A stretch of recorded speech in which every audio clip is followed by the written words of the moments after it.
હવે પહેલાં તો તમારા બધાનું સ્વાગત છે કે તમે બધા આટલો સમય કાઢીને અહીં આવ્યા. બધાને પ્રણામ, બધાનું સ્વાગત છે.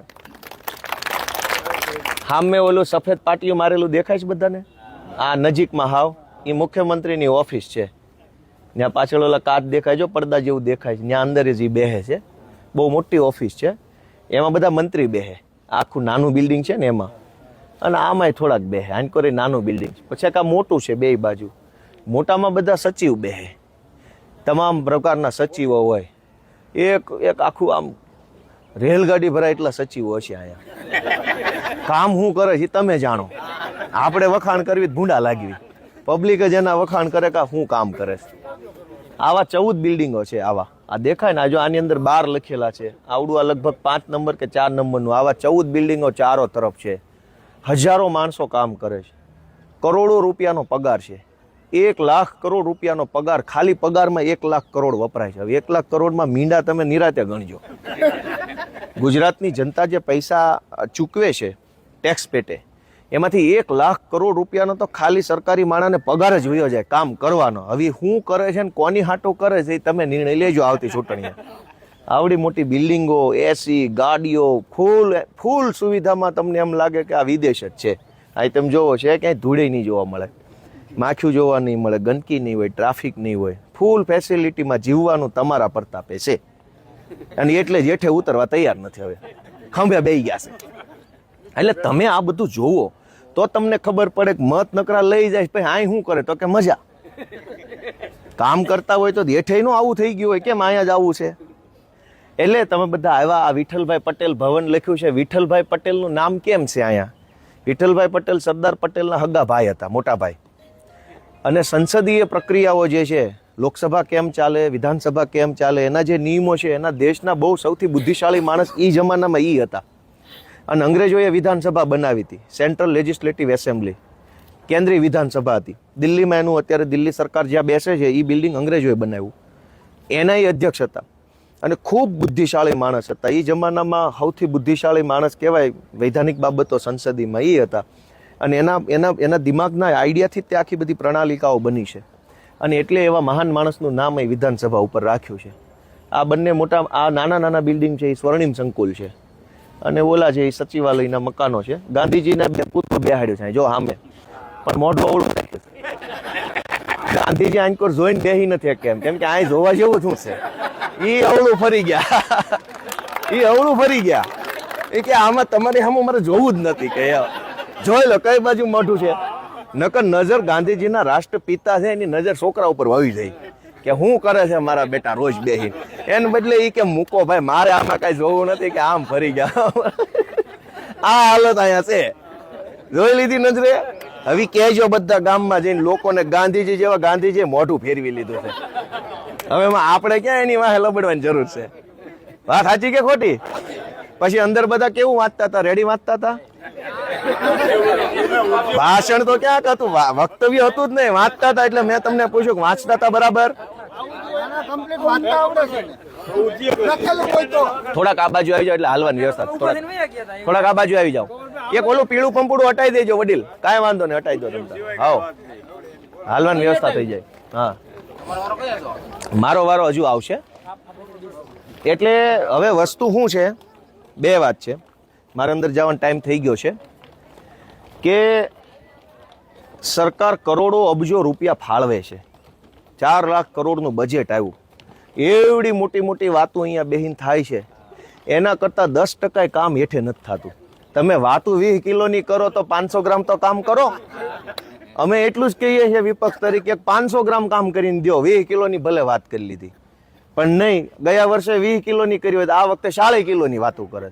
કામ તો ગયા વર્ષે એવું ને એવું, આ વર્ષે એવું ને એવું. તમને જાણીને નવાઈ લાગશે કે સરકારનું બજેટ હમણાં આવ્યું, એમાં શહેરોનો વિકાસ કરવા માટે 33,000 કરોડ રૂપિયા ફાળવા. ગામડાનો વિકાસ કરવા માટે કેટલા ફાળવા? 14,000 કરોડ. શહેર કરતા અડધા રૂપિયા નથી ફાળવા. હવે રૂપિયા જ ઓછા આપ્યા છે. હવે ગોળ નાખે એટલું ગળ્યું થાય ને? ગોળ જ ઓછો નાખ્યો છે તો કેમ ગળ્યું થાય? આ સરકાર એમ ધારે છે ગામડાનો વિકાસ ન થવો જોઈએ, ગામડું ભાંગીને બરબાદ થઈ જાય તો બધા વિસ્તરા પોટલા લઈને અમદાવાદ, રાજકોટ, સુરત આવવા માંડે. હાંકડી ખોલ્યુંમાં રહે તો સરકારના લાચાર બને.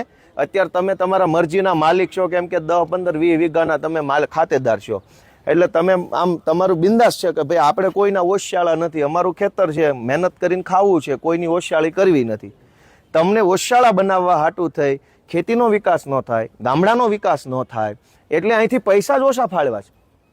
50% કરતાંય ઓછા છે, અડધો અડધ નથી. ગુજરાતમાં ગામડા જાજા કે શહેરો જાજા? તો પૈસા જાજા ક્યાં ફાળવવા જોઈએ? હવે પૈસા ફાળવા જ નથી, એટલે ગામડામાં રોડ નહીં બને, દવાખાનામાં ડોક્ટર નહીં આવે, શાળામાં શિક્ષક નહીં આવે, બસ નહીં આવે, નાળા નહીં થાય, પૂર સંરક્ષણ દિવાલું નહીં થાય, ખેતરના કેળા નહીં, કેમ કે પૈસા જ ન થાય. પા તમે કહો ધારાસભ્યોને, જે તે વિસ્તારના લોકો ભાજપનો હશે કોઈ વતાવશે ને મૂકો ને, એનું ક્યાં મોઢું વતાવવું? કોઈ મારી જેવો વિપક્ષનો હશે 4 ફોન કરશો લાગણીથી, તમને એમ લાગે કઈ એકાય એવો જવાન છે, પણ તમને એ ખબર છે કે રૂપિયા જ ન થાય. પા કામ કેમ થાય? 14,000 કરોડ રૂપિયામાંથી તે અડધો અડધ રૂપિયા પગારમાં વયા જાય, સરકારી પગારમાં, અને બાકીના જાહેરાતમાં. કાંઈક વધે તો તમારું ન વધે, જય ભોળાનાથ. આ પરિસ્થિતિ ગુજરાતની તમે નજરે જોઈ શકો. સાંભળો ઘડીક, તમે નજરે જોઈ શકો કે ભાઈ તમે વર્ષોથી મત આપ કરો છો, પણ થાય શું અહીંયા? એટલે મેં તમારા બધાના આશીર્વાદથી આ બધું છે, નકર અહીંયા અમને કોઈ ગરવાય ન દે. નીકળો એમ જ કે સીધા, જ્યાં હોય ને બધે ઊભા છે, નહીં ઘૂસવા દેવા માટે. સામાન્ય માણસ જોઈએ જ નહીં, વીઆઈપી હોય તો ચાલે, પણ તમારા હાથમાં એ તાકાત છે કે તમે જેનું બટન દબાવો ની માણા આમ ઠપ ઠપ ઠપ કરતો વયો જાય, કોઈ રોકી ન શકે. અહીંયા અંદરે વયો જાય ને બારી આવી કે. એટલે હવે તમારે અહીંથી જવાનું છે જમવા. અહીં ગાર્ડનમાં ફરવું હોય ફરી શકો છો, અને હું તો કહું છું ફરો, થોડોક આંટો મારો, જોવો, આમ તમને એમ લાગશે કે આ વિદેશ જ છે. સુવિધામાં કાંઈ ઓછું નહીં હોય. ઝાડવા એવા છે જેના આપણને નામ ન ફાવે, એવા તો લઈ આવ્યા ઝાડવા. આકાર તમે જોવો તો આમ સરસ મજાનો આકાર, ફૂલડા ના તે બધું જ હોય છે, બરાબર છે. એટલે તમે અહીંથી જોશો, પછી બસ બોલાવી જમવા જઈ અને તમે જમી લેશો. લગભગ કલાક, હવા કલાક થાય, જમીન કદાચ કલાક આરામ કરવો હોય તો થોડોક આરામ કરો, પછી હું તમને ઘર જોવા લઈ જઈશ. ત્યાં આપણે જઈ ત્યારે તાલુકા પંચાયતની સીટ વાઇઝ ઉપર જાઉં. પહેલા માળે મારું ઘર છે, એટલે પગથિયા ચડીને જાશું. બધા એક હામટા નાના ઘરમાં હમાહે નહીં, તો એક આરે એક તાલુકા સીટ ના જાય તો હું તમને બતાવી એક તમારા પ્રતાપે હું મળ્યું છે, અને તમે જ્યાં સુધી મત દેવો ત્યાં સુધી મળશે. તમે તાળું મારી દો, આ અમને કાઢી મૂકશે કે હાલો નીકળો, વાત પૂરી થઈ ગઈ હવે.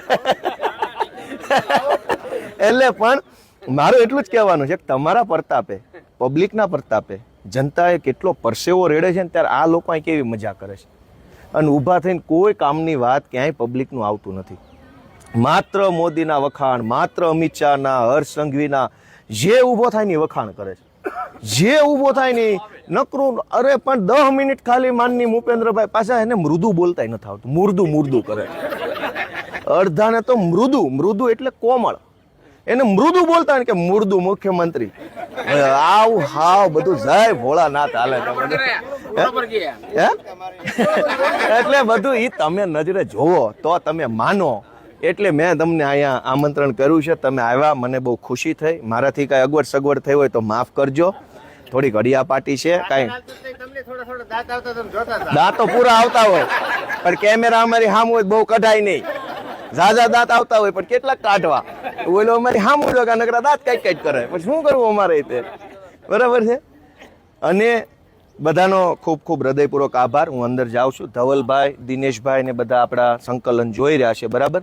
હમણાં પાછો હું તમને મળીશ. થોડુંક વહેલું મોડું થાય, થોડીક અગવડ સગવડ થાય તો કાંઈ ઓલું સહકાર આપજો બધા આપણી ટીમને, બરાબર છે. ચાલો રજા લો બધાની, ખૂબ ખૂબ આભાર. ચાલો.